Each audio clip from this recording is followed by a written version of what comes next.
வணக்கம். ஜோதிடத்தில் ராசியும் லக்னமும் ஒருவரின் வாழ்க்கையை நிர்ணயிக்கும் முக்கியமான அம்சங்கள் ஆகும். ஒரு ஜாதகத்தில் லக்னம் என்பது உயிரைச் சுட்டிக்காட்டும், ராசி என்பது உடலைச் சுட்டிக்காட்டும். நாம் பிறக்கும் நேரத்தில் கிழக்கு அடிவானத்தில் எந்த ராசி உதயமாகிறதோ அதுவே நம்முடைய லக்னமாகும். இது சுமார் 2 மணி நேரத்திற்கு ஒருமுறை மாறுவதால் ஒரு நாளில் 12 லக்னங்கள் மாறி வருகின்றன. அதனால் லக்னம் மிகவும் துல்லியமான தகவல்களை வழங்கக்கூடியது. இது ஒருவரின் குணநலன்கள், உடல் அமைப்பு, மனநிலை, செயல்பாடுகள், ஆயுள் மற்றும் எதிர்காலத்தை குறிக்கின்றது. ராசி என்பது பிறக்கும் தருணத்தில் சந்திரன் எந்த ராசியில் இருக்கிறாரோ அதுவே அந்த நபரின் ராசியாகும். சந்திரன் சுமார் 2.25 நாட்கள் ஒரு ராசியில் இருப்பதால் ஒரே ராசிக்குள் பிறந்தவர்கள் பலராக இருக்கலாம். சந்திரன் மனதின் காரகனாக கருதப்படுவதால் ராசி ஒருவரின் மனநிலை, எண்ண ஓட்டங்கள் மற்றும் உணர்வுகளை பிரதிபலிக்கிறது. தினசரி ராசி பலன்கள் பொதுவாக இந்த சந்திர ராசியை அடிப்படையாக கொண்டே கூறப்படுகின்றன. ஜோதிட கோணத்தில் லக்னமே ஒருவரின் முழு வாழ்க்கையை நிர்ணயிக்கும் மூலக்கருவி ஆகும். இது அவருடைய ஆளுமை, சிந்தனை, செயல்கள், அதிர்ஷ்டம் போன்ற அனைத்திலும் பிரதான பங்கு வகிக்கிறது. ராசி லக்னத்திற்கு துணையாக செயல்படும். ஒரு நபருக்கு லக்னமும் ராசியும் இரண்டும் வலிமையாக இருந்தால் அவருடைய வாழ்க்கை முன்னேற்றமாக அமையும். மேலும் லக்ன மற்றும் ராசிக்குரிய அதிபதிகள் ஜாதகத்தில் எந்த நிலையில் இருக்கின்றன என்பதையும் ஆராய வேண்டும். ஒரு கிரகம் லக்னத்தின்படி கெடுபலனை தரக்கூடியதாக இருந்தாலும் ராசிப்படி அதே கிரகம் யோககரமாக இருந்தால் அந்த கெடுபலன்கள் குறைந்து நல்ல பலன்களாகவே மாற வாய்ப்பு உண்டு.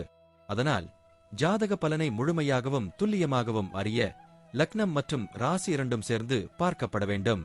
இப்போது நாம் ஒவ்வொரு ராசி மற்றும் லக்னத்தினருக்கும் உள்ள தனித்துவங்கள் மற்றும் வாழ்க்கையில் ஏற்படும் முக்கியமான அம்சங்களை பற்றி விரிவாக பார்க்கப் போகிறோம். இந்த பதிவை முழுமையாக அனுபவிக்க நீங்கள் இன்னும் நம்ம சேனலை சப்ஸ்கிரைப் பண்ணலைனா இப்பவே சப்ஸ்கிரைப் பண்ணிக்கோங்க. பக்கத்துல இருக்கிற பெல் பட்டனையும் கிளிக் பண்ணிட்டு வையுங்க.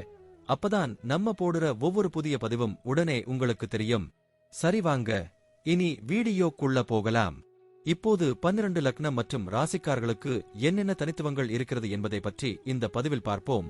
இந்த பதிவை பார்ப்பதற்கு முன்பு இந்த சேனலை சப்ஸ்கிரைப் பண்ணாதவங்க சப்ஸ்கிரைப் பண்ணிக்கோங்க.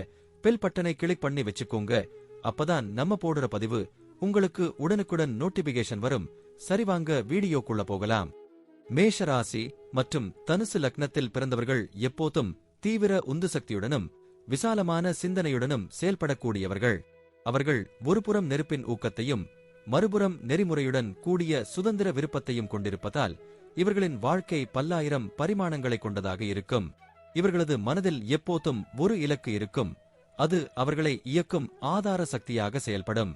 இவர்களது எண்ணங்கள் தொலைநோக்குடன் இருக்கும். ஆனால் செயல்கள் நேரடியானவை, தைரியமிக்கவை. இவர்கள் எதையும் மிக உயர்ந்த ஆர்வத்துடன் தொடங்குவார்கள். ஒருவித வியப்பூட்டும் குழந்தை மனதுடன் தங்கள் சுற்றுப்புறத்தையும் புதிய அனுபவங்களையும் ஆராய்வது இவர்களின் இயல்பான தன்மை.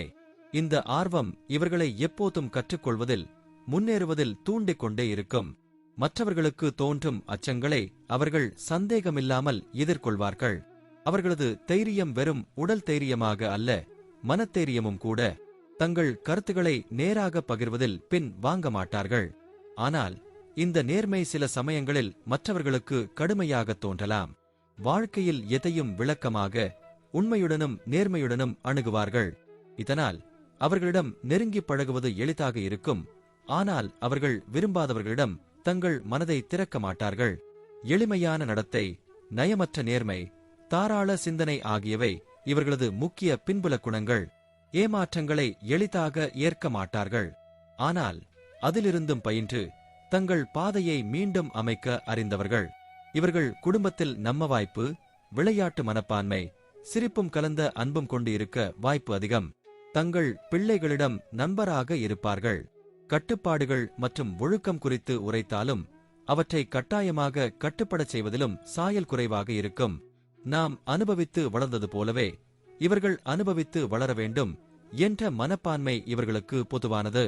குடும்பத்தில் மகிழ்ச்சியான சூழல், சுதந்திரமான எண்ணங்களின் பரிமாற்றம், விருந்தினர்களை உபசரிப்பது, அன்பும் ஆனந்தமும் நிறைந்த உறவுகள், இவை எல்லாம் இவர்களின் வாழ்வியல் பகுதியாக இருக்கும். தொழிலில் அவர்கள் தலைமை பொறுப்புகளை சிரமமாக ஏற்றுக்கொள்வதோடு அது ஒரு சவாலாக இருந்தால் மட்டும்தான் உண்மையாக ஈடுபடுவார்கள். சாதாரணமான வேலை அல்லது ஒரே மாதிரியான ஒழுங்கமைந்த சூழல்கள் அவர்களை எளிதில் ஈர்க்காது. எதிர்பாராத திருப்பங்கள், சிரமங்களை தாண்டி வெற்றியை நோக்கிச் செல்லும் பாதைகள் அவர்களை ஆழமாக ஈர்க்கும். அவர்களுக்கு ஒரு வேறு வழி என்ற எண்ணம் எப்போதும் இருக்குமேயானால் அதில்தான் அவர்கள் முழுமையாக ஈடுபடுவார்கள். இதில் அவர்கள் சுயமாக வேலை செய்வது, தங்கள் விருப்பத்திற்கேற்ப திட்டங்களை அமைத்துக் கொள்வது போன்ற அமைப்புகள் சிறந்தவையாக அமையும். நிதி விவகாரங்களில் அவர்கள் பணம் சம்பாதிக்க கூடிய திறமை உள்ளவர்களாக இருப்பார்கள்.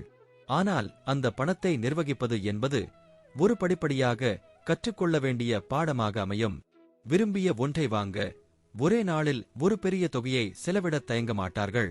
ஆனால் பின்னர் அதற்கான விளைவுகளை எதிர்கொள்வது அவர்கள் மன அழுத்தத்துக்கு காரணமாக மாறக்கூடும். அதனால் சற்றே திட்டமிடலோடு நிதி மேலாண்மை செய்ய முயற்சி செய்வது நல்லது. பெரிய வருமானம் வரக்கூடிய வாய்ப்புகள் இவர்களுக்கு அதிகம். ஆனால் அதே சமயம் செலவிலும் கட்டுப்பாடு தேவைப்படும். ஆரோக்கியத்தில் அவர்கள் பொதுவாக வலிமையான உடலமைப்பை கொண்டிருப்பார்கள். ஆனால் மூச்சு திணறல், சோம்பல், ஒழுங்கற்ற உணவு பழக்கங்கள், மன அழுத்தம் போன்றவை சில சமயங்களில் பிரச்சனைகளை ஏற்படுத்தக்கூடும். அவர்கள் இயல்பாகவே சுறுசுறுப்பாக இருப்பதால் உடற்பயிற்சி, ஓட்டம், நடைபயணம், பயிற்சி வகுப்புகள் ஆகியவற்றில் ஆர்வம் காட்டுவார்கள். இது அவர்களின் மனதையும் உடலையும் ஒரே நேரத்தில் சீராக்கும். திடீரென உணர்வு வெடிப்பு, அதிர்ச்சி, கோபம் ஆகியவற்றை சமாளிக்க தியானம் மற்றும் யோகா போன்ற பயிற்சிகள் நன்மை தரும்.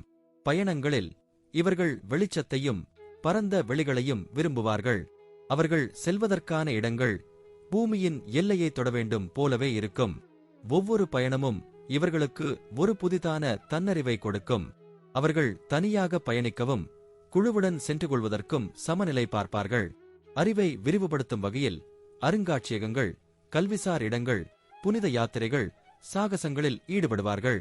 முடிவாக மேஷராசி மற்றும் தனுசு லக்னக்காரர்கள் வாழ்க்கையை ஒரு அகில அனுபவமாக காண்பவர்கள். அவர்கள் எதையும் முழு உணர்வுடன் அனுபவிக்க விரும்புகிறார்கள். சாதனையை நோக்கி ஓடும்போதும் அந்த பாதையின் அழகை ரசிக்கத்தான் முக்கியத்துவம் தருகிறார்கள். அவர்கள் வாழ்வியல் ஒவ்வொரு பரிமாணத்தையும், உறவுகள், தொழில், அறிவு, சுதந்திரம், ஆனந்தம், இவை அனைத்தையும் சமநிலையில் வைத்து போக்கும் ஆற்றலை கொண்டவர்கள். சூரியன் போல ஒளிர, நெருப்பைப் போல் சூழலை மாற்றும் சக்தி இவர்களிடம் இருப்பதால் அவர்கள் வாழும் இடம் எங்கேயாக இருந்தாலும் அந்த இடத்திற்கு உயிரோட்டம் ஏற்படும். நன்றி. இப்ப நான் சொன்ன அனைத்து விஷயங்களும் பொதுப்பலன் மட்டுமே. உங்களுடைய சுய ஜாதக அடிப்படையில் சில விஷயங்கள் மாறுபட்டு நடப்பதற்கு வாய்ப்புகள் உண்டு. இருந்தாலும் பெரும்பாலான விஷயங்கள் நான் கூறியபடியே உங்க வாழ்க்கையில் நடைபெறும். இந்த வீடியோ உங்களுக்கு பிடித்திருந்தால் நான் அடுத்த பாகம் 2 எடுக்க தயாராக உள்ளேன். பாகம் 2 வேண்டும் என்றால் பாகம் 2 என்று டைப் செய்யவும். பெரும்பாலான நண்பர்கள் பாகம் 2 வேண்டும் என்றால் விரைவில் பாகம் 2 வீடியோ பதிவு செய்கிறேன். இந்த வீடியோ உங்களுக்கு பிடித்திருந்தால் லைக், ஷேர் மற்றும் சப்ஸ்கிரைப் செய்யுங்கள். பக்கத்தில் உள்ள ஆல் பட்டனை கிளிக் பண்ணி வைத்துக் கொள்ளுங்கள். அப்பொழுதுதான் நாங்கள் போடும் வீடியோ உங்களுக்கு உடனுக்குடன் நோட்டிபிகேஷன் வரும். உங்களுடைய எதிர்கால வெற்றிக்கு என்னோட வாழ்த்துக்கள். நன்றி. வாழ்க வளமுடன்.